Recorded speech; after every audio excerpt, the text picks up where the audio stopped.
We open on a suburban neighborhood. A girl runs out of a house and she goes further down the street. The door is heard to be open behind her again, but nothing can be seen. The second time the door is heard opening in the distance, the girl's father comes out of the house and she says she's fine. She makes a full circle around something and runs back to the house, just to run out again and drive off in the car. The girl drives to the beach. Her dad calls her and she picks up saying that she loves him and her mom, almost saying goodbye to them, apologizing for being bad with them sometimes. She looks off into the distance towards the car. The girl is seen dead on the beach the following dawn. The next day, a girl is seen preparing her pool. Jay relaxes in the pool and looks at the creatures in the yard when her sister Kelly shows up and greets her, then tells Jay that their friends are at their house ready to watch a movie. She says that she can't because she has a date with someone she likes. When Jay walks back inside, she finds her sister and their friends already watching an old-timey movie. Jay asks Yara what she's reading, and she tells her that she's reading The Idiot, then comments that it's about Paul. Later, Jay gets ready for her date, putting on her boots, then some lipstick, and looking at herself in the mirror. She and her date are in line to get tickets for the cinema. They play a hypothetical game where he has to pick someone from the people around them to change place with. Jay has to turns to guess the right one. Once they get inside, she says that it's probably a guy talking to a girl. Hugh tells her that he picked the kid because he wonders how great it would be to have his whole life in front of him. They joke about the types of freedom kids that age have, unlike adults. In the movie theater, she says it's her turn and picks someone. Hugh tries to guess and points to his first guess, but Jay doesn't see anyone there. She thinks he's teasing her, but he gets scared and asks her to get back to the car. Jay doesn't understand what's going on, so he tells her that he just felt sick and he wanted to go outside. They have dinner and someone is seen walking toward the window where they are sitting. Kelly and Jay take a walk the following day so Kelly can have a cigarette. Jay tells her that their mom already knows, but her sister doesn't want her to actually see her. She tells Kelly about her date and how weird Hugh was behaving. As they get closer to their home, they see their neighbor Greg washing his car. Jay has another date with Hugh. They kiss at the beach and then they make love in his car. After, he gets out of the car to get something from the trunk as the girl is telling him about her daydreams. He comes back inside the car and he puts her to sleep with chloroform. Later, Jay wakes, restrained to a chair with Hugh patrolling behind her with a flashlight. As soon as he notices that she's awake, he apologizes to her and says that he won't hurt her. Jay is confused about what is happening to her as Hugh tells her that she won't believe him, but she needs to remember what he says nevertheless. He explains that he passed a thing onto her that was passed to him. It will follow her. It could look like someone she knows or a stranger. It could look like anyone just to get close to her, but there is only one of it. Jay screams for help, but Hugh keeps lamenting about this creature that follows him. He suddenly sees it and he wheels Jay toward the light. A naked woman shows up and sees them. Hugh tells her that she can get rid of it by sleeping with someone so she could pass it along, and if it kills her, it will come after him. Jay doesn't understand. The woman keeps approaching Jay. The girl freaks out, so Hugh wheels her away and tells her never to go any place that has only one exit. The thing might be slow, though it isn't dumb. They get to the car and drive off. Meanwhile, Kelly, Paul, and Yara are playing cards on the porch and drinking. Kelly tells them that her sister is on a date with someone new, and neither of them are surprised. Suddenly, Hugh arrives and parks the car. He gets Jay out and leaves her on the road, telling her not to let it touch her as he drives away. Jay stumbles on her way to the house, and the others run toward her. Greg hears an ambulance outside and looks through the window. Jay is talking to a police officer asking if it was consensual, and she replies that it was. She tells the officer that she had never seen the woman before or been to Hugh's house, even though she knew where it was. Later, she's in a hospital while the police investigate the scene where it all played out. The next day, Jay's mom talks with Greg's mom about what happened, telling her that what most upset her was what Hugh had told her. Jay is in the bathroom checking herself when suddenly someone throws a ball at her window, but no one is there. A little neighbor kid is hiding under her window, peeping. Later, Jay is in school listening to a lecture when she sees something strange outside.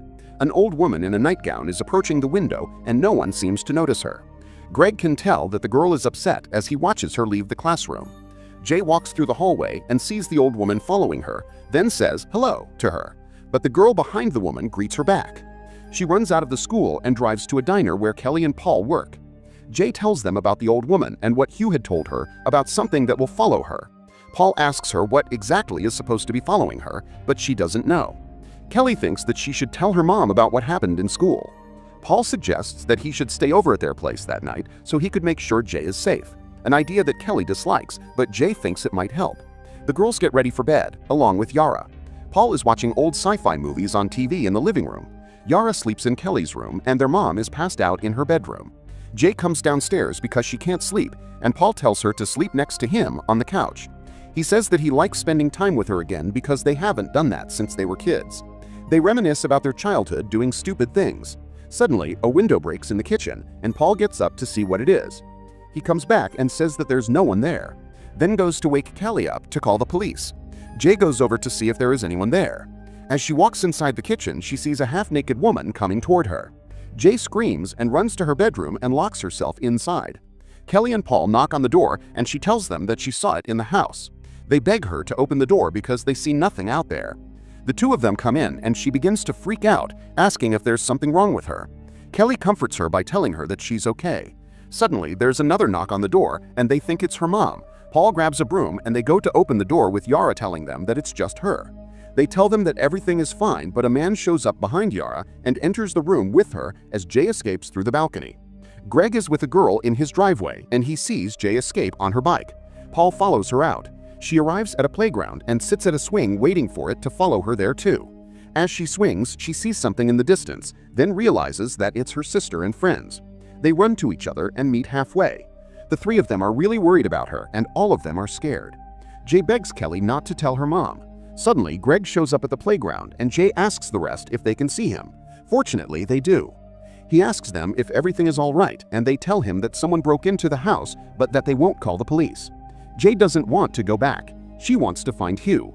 Greg asks her what he did to her, but when she doesn't answer, he turns around and tells them that he'll get his car to drive them.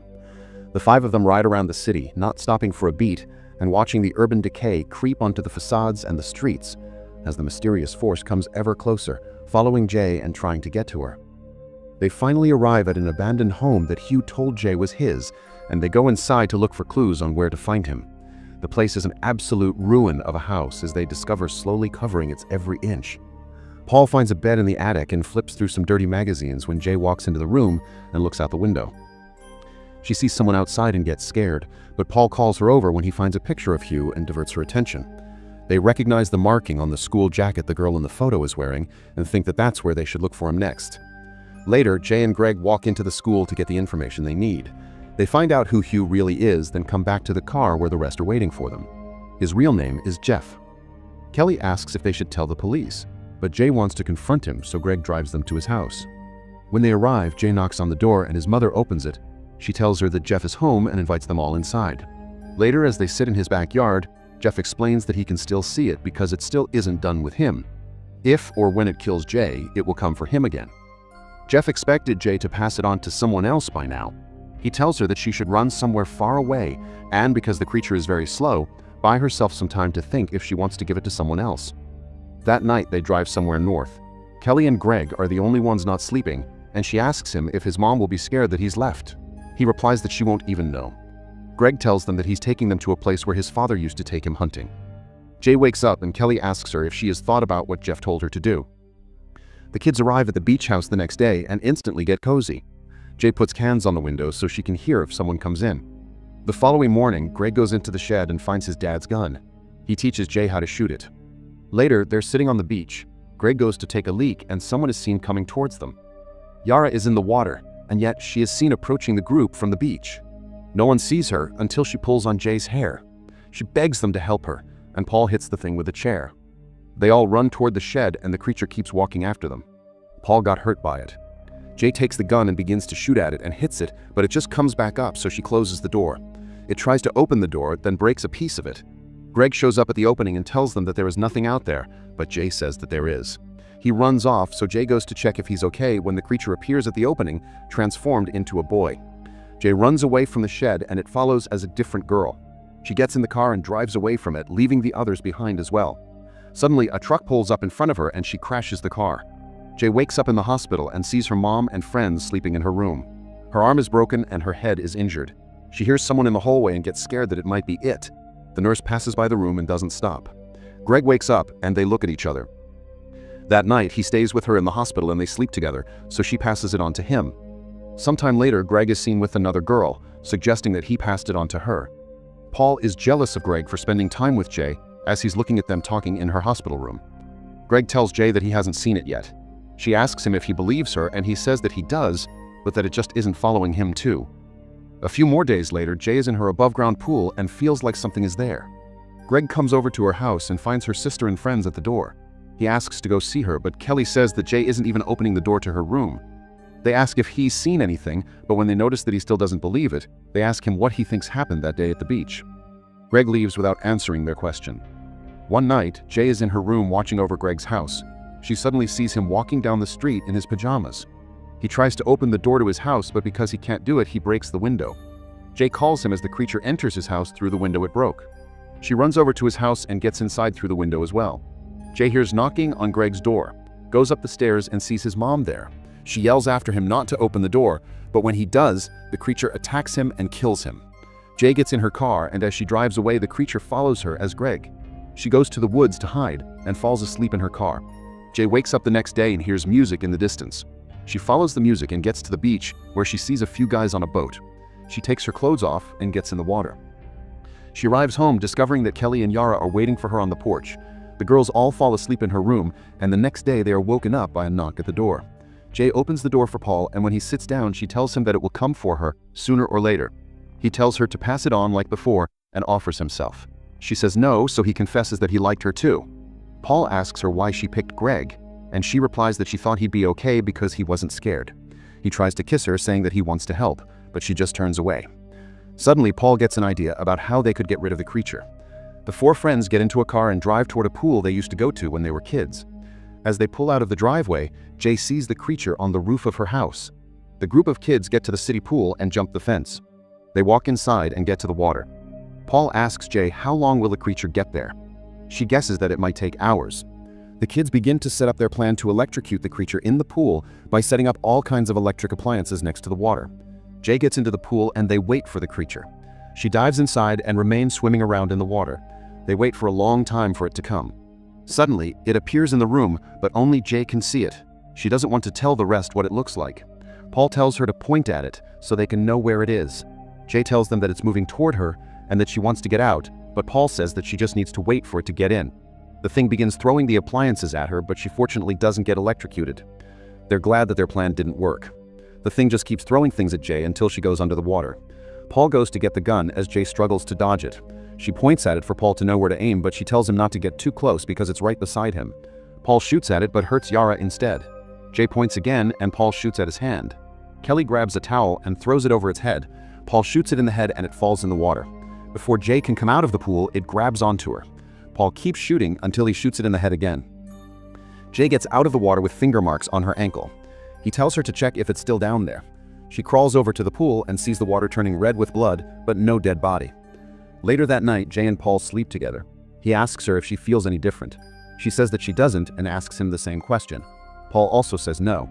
When Paul leaves, Jay stays with her mom, and it's revealed that the thing appeared at the pool looking like her father. The morning after, Paul is seen circling some prostitutes. Sometime later, Jay and Paul are seen in Yara's hospital room. She reads to them about death. Jay and Paul hold hands as they walk back home, and it looks as if someone is following behind them.